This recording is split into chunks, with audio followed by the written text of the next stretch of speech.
Welcome और my YouTube channel Rohit classes Delhi. आज हम क्लास 9 के लिए न्यू चैप्टर स्टार्ट कर रहे हैं। Chapter 5 introduction of Euclid's geometry. Euclid's geometry के इंट्रोडक्शन के अंदर हमें सिर्फ इतना जानना है कि जो ज्योमेट्री में जो पार्ट्स यूज होते हैं जैसे point, plane, surface, rectangle, line segment, ये सब कहाँ से कैसे बन गए। ये कई सारी चीज़ें हैं, रे और ट्राइंगल, ये जो चीज़ें हैं ये बनी तो बनी कैसे, ठीक है। इन चीज़ों के बारे में हमें जानना है और कुछ वर्क मैं देने वाला हूँ लास्ट में, वो वर्क तुम्हें कंप्लीट करना है। सबसे पहले हम पढ़ने वाले हैं यूक्लिड्स ने जो एलिमेंट्स दिए थे, जो डिफाइन किया था उसको, तो उनको कैसे किया था, कुछ एलिमेंट्स उसने तैयार किए थे। तो वो कुछ इस तरीके से हैं। फर्स्ट क्या है, a point is that which has no part. A point is that which has no part. इसका मतलब एक जो पॉइंट होता है वो ऐसा पॉइंट होता है जिसका कोई पार्ट नहीं किया जा सकता, जिसको पार्ट में डिवाइड नहीं किया जा सकता। जैसे मैंने पॉइंट को डिनोट कर दिया, अब सपोज करो ये बनाया मैंने पॉइंट, इसको तो तुम पार्ट में डिवाइड कर दोगे, दिख रहा है ना, ये पार्ट अलग हो गया, ये पार्ट अलग हो गया, ये पार्ट अलग हो गया। पर लेकिन इसके यदि मैं पार्ट्स बनाऊँ तो इसके पार्ट बन जाएंगे क्या? नहीं बनेंगे ना। ये इसके ऊपर से लाइन जाएगी तो ऐसे की ऐसे चली जाएगी, लाइन जाएगी नहीं जाएगी। तो पार्ट्स बने नहीं बने, तो एक पॉइंट क्या होता है जिसके हम कोई पार्ट वो नहीं रखता हो, ठीक है। इसके बाद ए लाइन इज ब्रेडलेस लेंथ। एक जो लाइन होती है वो ब्रेडलेस लेंथ होती है। इसकी लेंथ तो बहुत सारी होती है, लेंथ तो जितनी भी बड़ा हो लाइन की, पर लेकिन इसकी ब्रेड नहीं होती। यदि ब्रेड होगी, सपोज करो इस तरीके से इसकी ब्रेड हो गई, ठीक है, इसकी इस तरीके से ब्रेड हो गई,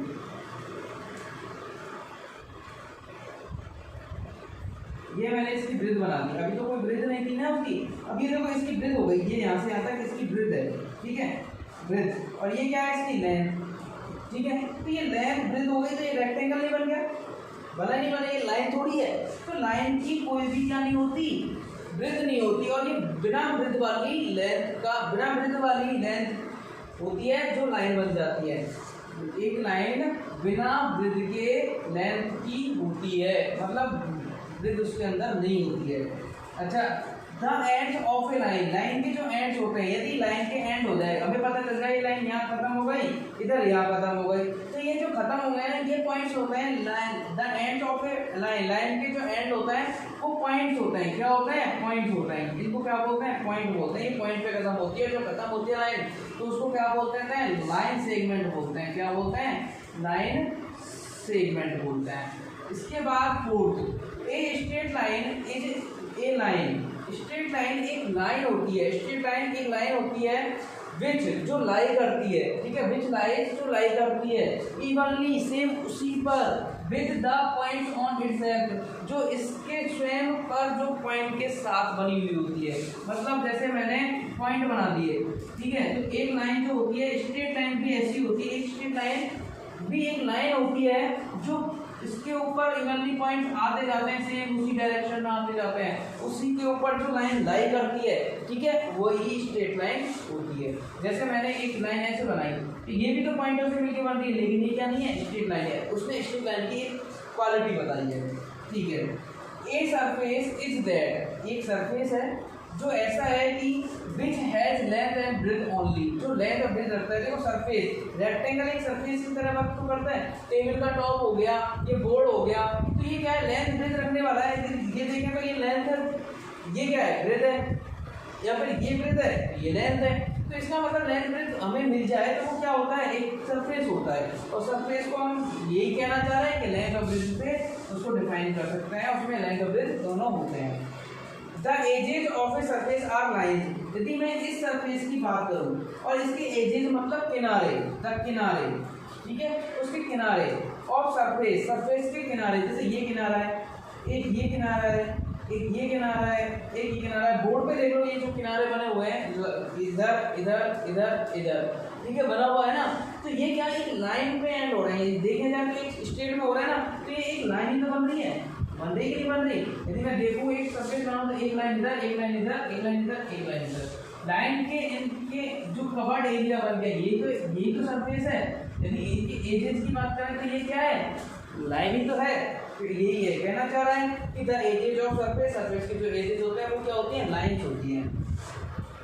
ठीक है। ए प्लेन सरफेस इस सरफेस, इसी पॉइंट की तरह ये एक प्लेन सरफेस, बिल्कुल प्लेन, ठीक है, प्लेन सरफेस बिल्कुल एक सरफेस की तरह होता है जो लाई करता है इवनली विद द लाइन। देखो ये मैंने लाइन ड्रॉ की, ठीक है, इसके अंदर मैंने लाइन को किस तरीके से ड्रॉ कर दी, ये तो ब्रिज के पैरेलल, ये लाइन के पैरेलल बन गया ना सरफेस, बना नहीं बना। और प्लेन सरफेस को हम ऐसे डिनोट करते ही नहीं करते। प्लेन सरफेस के लिए बात करें तो रूम का फ्लोर, ठीक है, या फिर टेबल टॉप या ये कुछ भी इस तरीके के जो हमारा बेड प्लेन होते हैं, बिल्कुल बिल्कुल प्लेन, तो उन प्लेन सरफेस की उसने बात की है। वो प्लेन सरफेस ही होते हैं और ऐसे सरफेस होते हैं जो स्ट्रेट लाइन की हेल्प से बनते हैं, उसी के ऊपर स्ट्रेट लाइन की हेल्प से बनते हैं, तो स्ट्रेट लाइन की हेल्प से बन गया। अच्छा ठीक है, अब एलिमेंट्स के बाद आते हैं एक्सियम्स। क्या आता है? एक्सियम्स मैं लिख देता हूँ, उसके बाद उनको मैं सॉल्व करता हूँ। देखिए यूक्लिड्स एक्सियम्स के मैंने जो बोर्ड पे लिखी हुई है, इसका स्क्रीनशॉट ले लो एक बार, जिससे तुम्हें लिखने में आसानी हो जाए बाद में। इसमें जो लिखे हुए हैं एक्सियम्स, इनको मैं एक्सप्लेन कर रहा हूँ। फर्स्ट लिखा हुआ है things which are equal to the same things. ये यूक्लिड्स ने ही दी थी एक्सियम्स। ये कुछ ज्योमेट्रिक्स के बारे में एक इंट्रोडक्शन है, मान लो, जो हमें सीखना है, समझना है। Things which are equal to the same thing, जो कुछ चीज़ें हैं, ठीक है, जो इक्वल है सेम थिंग्स के, वो एक दूसरे के भी इक्वल होंगे। सपोज मैंने थोड़ी कुछ भी, जैसे मैंने कहा कि 5, मैंने कहा x is equal to y है, मैंने क्या कहा x is equal to y, और मैंने ये भी कहा a इज इक्वल टू भी y है, ठीक है। तो मुझे पता है जो ये थिंग है x y के इक्वल है या a y के इक्वल है। Things which are equal, things जो कि इक्वल है टू द सेम थिंग, जो सेम थिंग के इक्वल है। ये थिंग्स सेम थिंग के इक्वल है, x y के इक्वल है, a y के इक्वल है, तो ये दोनों भी एक दूसरे के आपस में इक्वल होंगे, x इक्वल टू a होंगे। ये तो मैंने अलजेब्रिकली तुम्हें समझाया है। अब मैं बात करता हूँ ज्योमेट्री की। ज्योमेट्री के अंदर यदि मैं तुमसे कहूँ A B is equal to C D and C D is equal to E F, मैंने कहा, ठीक है, तो देखो ए बी सी डी के इक्वल है, सी डी ई एफ के इक्वल है, तो मैं कह सकता हूँ कि ए बी ई एफ के इक्वल होगा। ऐसी चीजें हमें काम आने वाली है ज्योमेट्री के अंदर, हम डायरेक्ट लिख देते और लिखेंगे, पर लेकिन हमें ये चीजें आई कहाँ से? यूक्लिड्स ने ये चीजें दी हैं, ठीक है, यूक्लिड्स ने ये चीजें हमें समझाई है, एक्सप्लेन किया है, ठीक है। जब हम ए बी को सी डी के इक्वल ले रहे हैं, सी डी को ई एफ के इक्वल ले रहे हैं, तो हम कह सकते हैं ए बी और ई एफ भी इक्वल होंगे। अच्छा लाइन की बात हो गई, एंगल की बात कर लेते हैं ज्योमेट्री में। यदि मैंने कहा एंगल ए 50 का है, एंगल सी भी 50 का है, और एंगल ए और सी क्या हो जाएंगे? इक्वल हो जाएंगे, क्योंकि दोनों 50 के हैं। ये भी ज्योमेट्री के अंदर आता है और फर्स्ट थिंग के अकॉर्डिंग सॉल्व हो जाता है, फर्स्ट एक्सियम्स यहाँ सॉल्व हो जाती है। अच्छा सेकंड पे आते हैं, if equals are added, equals are added, equal add किया जाता है टू इक्वल्स, इक्वल्स में ही, जैसे मैंने कहा 5 में 5 इक्वल टू 5 है, 5 में दोनों में इक्वल चीज ऐड करनी है, मैंने इधर भी 2 ऐड किया, इधर भी 2 ऐड किया, ठीक है। ये क्या बन गया 7, ये क्या बन गया 7, तो क्या ये दोनों इक्वल नहीं है? ये तो लिखा हुआ है, तो होल्स आर इक्वल, तो इक्वल ऐड करने के बाद जो पूरा बनेगा वो इक्वल के इक्वल हो जाएगा। जैसे मैंने कहा A B is equal to C D दे रखा है, और मैंने कहा ए बी में, जैसे मैंने इसको तो अभी छोड़ो, मैंने एक डायग्राम बनाया, ठीक है, मैंने एक डायग्राम बनाया ए बी सी और डी, कोई प्रॉब्लम नहीं है। अच्छा मैंने कहा A B is equal to, इसमें दे रखा है A B is equal to C D है, क्या दे रखा है? A B is equal to C D दे रखा है तुम्हें, और तुमसे कहा गया है कि A C is equal to B D B दे रखा है, A C is equal to B D B.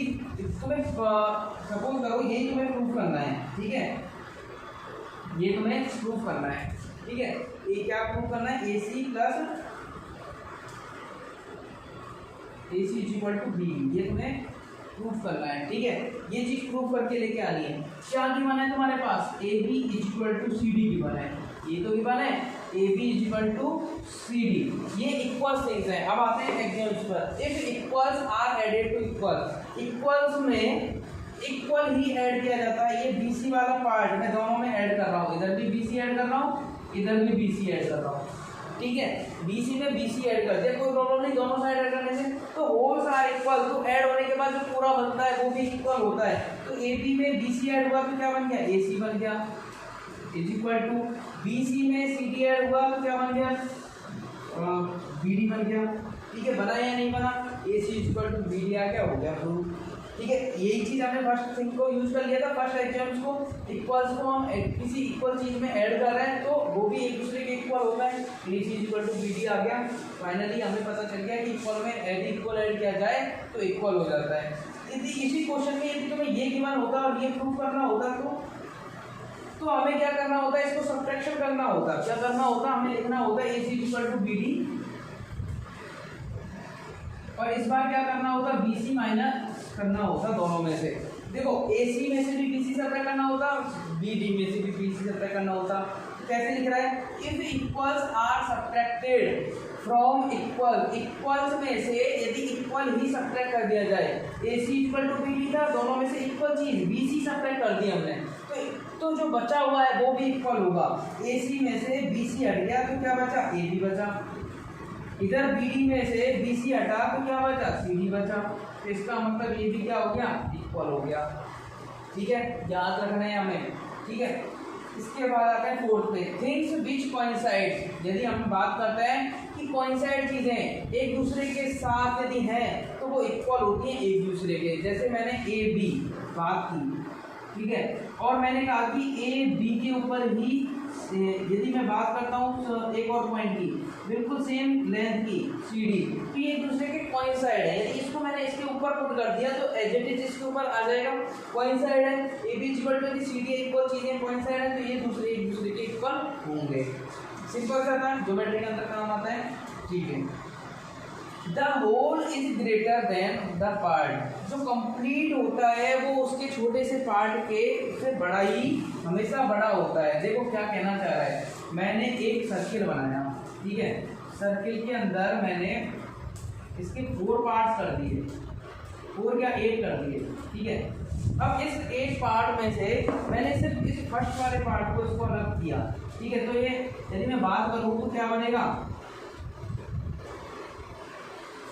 कुछ इस तरीके से बनेगा, ये अलग हट जाएगा, ये कुछ ऐसे बन गया, अलग हट गया नहीं हटा। यदि ये जो अलग हटा है तो यहाँ क्या लिखा है, द होल इज ग्रेटर, तो होल तो पूरा का पूरा भी ये है। ठीक है, ग्रेटर देन द पार्ट। अब देखो ये भी इसका पार्ट है, ये भी इसका पार्ट है या नहीं, फर्स्ट और सेकंड दोनों इसके पार्ट है। तो दोनों को देख लो, दोनों के दोनों छोटे हैं, स्मॉल हैं, किससे, होल पार्ट से, है या नहीं। क्योंकि यदि हम पूरी इसकी बात करें तो इसमें इतना सा पार्ट कम है, और यदि इसकी बात करें तो इसमें इतना बड़ा पार्ट कम है। तो इसका मतलब हमें पता होना चाहिए कि जो कंप्लीट होता है वो हमेशा और हमेशा बड़ा ही होता है, और उसका जो पार्ट होता है वो हमेशा छोटा होता है। अब यदि तुमसे कहा जाए, क्या कहा जाए कि तुमसे बोला जाए AB is a line segment, AB एक लाइन सेगमेंट है, ठीक है, और C पॉइंट मैंने बीच में ले लिया, तो AC और AB में क्या रिलेशन है, तो हम इतना बोल सकते हैं AC AB में कि AC is less than AB, क्योंकि AC क्या है, AB का एक पार्ट है।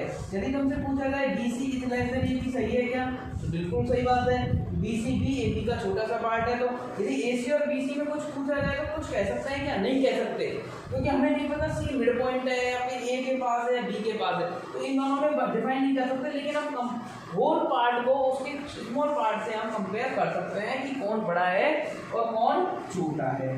अच्छा, ये भी बहुत आसान सा पॉइंट है, ये समझ में आ गया। ठीक है, इसके बाद आते हैं थिंग्स विच आर डबल। जो थिंग्स हैं जो डबल हैं of the same thing, same things की are equal to the one another. Same things का यदि डबल कर दिया जाए, जैसे देखो मैंने लिखा 5 इज इक्वल टू 5, दोनों को इस सेम थिंग्स हैं, इनको डबल कर दिया, 5 टू 10, 5 टू 10, तो क्या ये दोनों इक्वल नहीं है, इक्वल है। ऐसे ही मैंने कहा AB is equal to CD है, तो क्या मैं इनका 2B is equal to 2CD नहीं कर सकता, कर सकता नहीं कर सकता। डबल क्या, ट्रिपल भी करूँ तो भी इक्वल होता है, 4 टाइम करूँ तो भी इक्वल होता है, लेकिन ये एग्जाम्स डबल के लिए बनी है, तो डबल से ही हमें आगे के एक्सप्लेनेशन मिल जाता है। तो डबल इन दोनों, ये दोनों यदि आपस में इक्वल है, सेम थिंग्स इक्वल है, तो उनके डबल भी क्या होंगे, एक दूसरे के इक्वल होंगे। यदि हम बात करते हैं एंगल की, तो angle A is equal to angle B, तो 2 angle A is equal to 2 एंगल B होगा। क्यों होगा? दोनों को हमने डबल कर दिया, ट्वाइस कर दिया दोनों का दोनों साइड, पर होना दोनों साइड चाहिए, दोनों के लिए होना चाहिए। ऐसा नहीं कि इसी को मैंने मॉडिफाइड किया और मैं बाद में लिख रहा हूँ sir two angle A equal to angle B. Angle A में तो 2 का मल्टीप्लाई कर दिया लेकिन बी में नहीं किया। सेम थिंग्स सेम एप्लीकेशन, ठीक है। थिंग्स विच आर डबल, जो थिंग्स डबल की जाती है, जो डबल की जाती है two of the same thing, same things की, वो एक दूसरे के इक्वल होती है। यदि हम किसी चीज को डबल कर रहे हैं तो वो एक दूसरे के इक्वल होगी। इसके बाद आते हैं क्वेश्चन नंबर इसके एग्जाम 7 पर, things which are half of the same thing. यदि सेम थिंग्स का हाफ कर दिया जाए तो वो एक दूसरे के इक्वल होगी। अभी जैसे मैंने 5 इक्वल टू 5 लिया, मैं 10 इक्वल टू 10 का लेता हूँ, दोनों को हाफ करता है। इसको 10 का हाफ कितना हुआ 5, इसका भी हाफ, क्या ये दोनों इक्वल नहीं है? इक्वल है। ऐसे ही मैंने angle A equal to angle B लिया, दोनों का हाफ क्या है? एंगल ए अपॉन 2 तो एंगल बी अपॉन 2 भी होगा। क्यों होगा? यदि एंगल ए 50 तो एंगल बी 50 का होगा? नहीं होगा। और यदि 50 का होगा तो इनका हाफ भी क्या होगा? 25 होगा। देखते हैं, ए का भी हाफ 25, बी का भी 25, तो इसका भी 25 होगा या नहीं होगा? ए बी इक्वल टू, यदि सी डी की बात करें तो इन दोनों का भी हाफ ले लेते हैं। यदि सपोज करो 6 सेंटीमीटर है तो इन सबका हाफ कर रहे हैं, तो A B upon 2, C D upon 2, 6 upon 2, तो ये तो आ गया 3। तो क्या ये 3 नहीं होगा? ये 3 नहीं होगा, तो उनके हाफ भी इक्वल होंगे। क्या होंगे? हाफ भी इक्वल होंगे। अब इसके बाद हमें पता चल गया कि एक्सियम्स इस तरीके की एक्सियम्स है, ठीक है। अब एक्सियम्स के बाद अब तुम आ जाओ एक्सरसाइज पे, ठीक है। एक्सरसाइज पे कुछ जैसे एक दो क्वेश्चन है वो मैं तुम्हें बता देता हूँ। पोस्टुलेट हम इसके बाद पढ़ने वाले हैं। पोस्टुलेट नेक्स्ट क्लास में हम पढ़ेंगे। पोस्टुलेट्स क्या है? पोस्टुलेट बहुत इंपॉर्टेंट पार्ट है, ध्यान रखना। अभी तक जो मैंने पढ़ाया है एलिमेंट्स और एक्सियम्स, ये तुम्हें लर्न होने चाहिए कि कौन से। यदि तुमसे पूछा जाए राइट द 3 एलिमेंट्स, तो कोई भी 3 एलिमेंट्स लिख सकते हो। राइट द 5 एलिमेंट्स, तो 5 लिख सकते हो। एक्सियम्स के बारे में पूछ ले तो एक्सियम लिख सकते हो। ध्यान रखना, लर्न होना चाहिए, ये फर्स्ट, ये तुम्हारा वर्क है, ठीक है। लर्न और एलिमेंट्स, मैं वर्क यहाँ नोट कर रहा हूँ, तुम्हारा वर्क क्या है? लर्न और एलिमेंट्स, ठीक है। ये तो तुम्हारा फर्स्ट है। और दूसरा वर्क है लर्न और एक्सियम्स, ये भी तुम्हें लर्न करनी है सारी की सारी। इसके बाद थर्ड वर्क क्या है? थर्ड वर्क में तुम्हें जो क्वेश्चन एक्सरसाइज 5.1 है एनसीईआरटी के अंदर, उस 5.1 में ऐसे क्वेश्चन जो एक्सियम्स पे डिपेंडेबल है, ठीक है, वो क्वेश्चन तुम्हें ढूंढ के सॉल्व करना है, ठीक है। बाकी मैं तो पोस्टुलेट हो जाने के बाद, पोस्टुलेट कंप्लीट हो जाने के बाद, जैसे क्वेश्चन नंबर 6 है, in figure 5.10 AC equal to BD then prove that AB equal to CD, मैं करवा चुका हूँ अभी एग्जाम्स के अंदर ही मैंने ये क्वेश्चन करवाया है। तो ऐसे क्वेश्चन तुमको सॉल्व कर लेने हैं। अच्छा, इसके बाद ये तो तुम कर लोगे। अब तुम्हारे पास जो मेन वर्क है वो क्या वर्क है, ठीक है। बहुत सारा वर्क मैं तुम्हें डिस्क्रिप्शन में देने वाला हूँ। डिस्क्रिप्शन में भी लिखा हुआ है क्या क्या वर्क तुम्हें है। बाकी इसके अलावा ये भी तुम्हें लिखा हुआ है इसमें कि बोर्ड पे लिख रहा है कि कौन कौन सा वर्क तुम्हें दे रहा हूँ मैं। देखो, डिफाइन लिखनी है तुम्हें, डेफिनेशन लिखनी है, किस कौन कौन से पार्ट की डेफिनेशन लिखनी है। डेफिनेशन लिखनी है तुम्हें फर्स्ट पॉइंट, ठीक है, second line,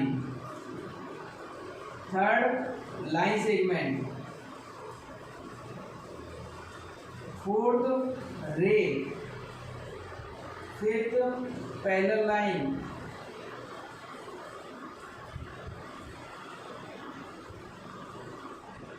six intersecting line. इसके बाद इंटरसेक्टिंग लाइंस के बाद प्लेन, इसके बाद सॉरी एक और है इसके अंदर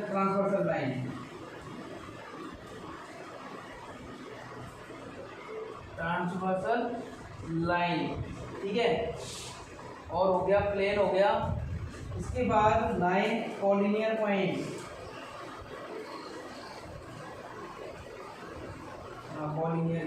कॉलिनियर पॉइंट्स। इसके बाद non collinear points,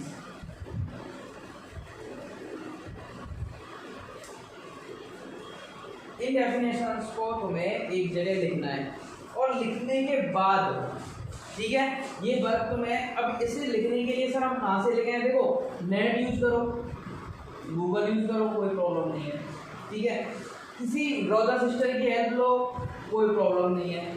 mother father की हेल्प लो, कोई प्रॉब्लम नहीं है।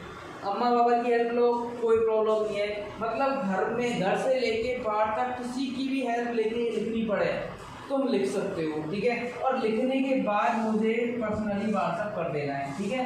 जिसकी भी अच्छी होगी उसको मैं ग्रेड देने वाला हूँ, सबसे अच्छी लैंग्वेज में, अच्छी राइटिंग में और अच्छी तरीके से विद डायग्राम, ठीक है, विद डायग्राम, डायग्राम के साथ जो भी बनाएगा लिखेगा अच्छे से, उसको मैं ग्रेड देने वाला हूँ। और उन्हें पर्सनली व्हाट्सअप करना है मुझे 9785879054, इस पर व्हाट्सअप कर देना है। पर्सनली व्हाट्सअप करना है, ग्रुप में सेंड नहीं करना है, और जो ग्रुप में नहीं है उनको तो पर्सनली कर ही देना है फिर, ठीक है। सबको ये वर्क मुझे सबमिट कराना है और ये आज की ही डेट में सबमिट हो जाना चाहिए, ठीक है, कोई प्रॉब्लम नहीं है। अब ये वर्क लर्न करने के लिए मैं एग्जाम्स लर्न करना है, ये सारी डेफिनेशन लिखनी है और इन डेफिनेशंस को मैं फिर कल नेक्स्ट क्लास में बोर्ड पे लिखवाने वाला हूँ। बोर्ड पे लिख के तो इनको मैच भी कर सकते हो, जो क्या क्या रॉन्ग है क्या नहीं है, क्या सही लिख रहा है क्या नहीं लिख रहा है, लेकिन मैं हैंड टू हैंड रिप्लाई भी कर दूंगा कि कौन सी लैंग्वेज तुमने सही लिखी है कौन सी नहीं लिखी है। तो आज के लिए इतना ही। अब नेक्स्ट क्लास में हम पोस्टुलेट पढ़ेंगे, इन डेफिनेशंस को पढ़ेंगे और एक्सरसाइज 5.1 पढ़ेंगे। 5.2 हमें सॉल्व करनी नहीं है, पर लेकिन हमें ध्यान रखना है एग्जाम्पल नंबर 2 जो NCERT का एग्जाम्पल नंबर 2 वो उसको अच्छे से सॉल्व करना है। आज के लिए इतना ही। Thank you so much. ज़्यादा से ज़्यादा वीडियो को शेयर करें और अब जिन्होंने सब्सक्राइब नहीं किया है वो चैनल को सब्सक्राइब कर लें। चैनल को सब्सक्राइब करने से तुम्हें लेटेस्ट अपडेट मिलते रहेंगे। यदि सपोज करो मैंने वीडियो तुम्हें ग्रुप के अंदर लिंक सेंड नहीं की, व्हाट्सएप ग्रुप बना हुआ है, ठीक है, और मैंने लिंक को सेंड नहीं किया, तो तुम्हें जरूरत नहीं है कि लिंक मिले तो ही तुम देखोगे। जिन्होंने चैनल को सब्सक्राइब किया हुआ है वो डायरेक्ट यूट्यूब पर जाओ, ठीक है, यूट्यूब पर जाने के बाद सब्सक्रिप्शन बिल्कुल मिड में ऑप्शन आता है या फिर इनबॉक्स आता है, उसी की जस्ट साइड में यहाँ लाइब्रेरी ऑप्शन आता है, तो इन दोनों में से किसी को भी क्लिक करो, तुम्हारी जो वीडियो होती है क्लास 9 की वो 9 o'clock पे आ जाती है, फिक्स है टाइम, ठीक है, 9 AM पर वीडियो आ जाती है, तो फिक्स 9 o'clock पे इस इनबॉक्स में जाओ या सब्सक्रिप्शन पे जाओ, वहाँ तुम्हें वीडियो 100% मिल जाएगी 9:01 AM पर, ठीक है। इतने टाइम पर तुम्हें वहाँ वीडियो मिल जाएगी, कुछ सेकंड बाद ही वहाँ अपडेट हो जाती है, और अपडेट जो नोटिफिकेशन आता है उसके लिए सब्सक्राइब करना जरूरी है, तो इसलिए चैनल को सब्सक्राइब कर लें। Thank you so much.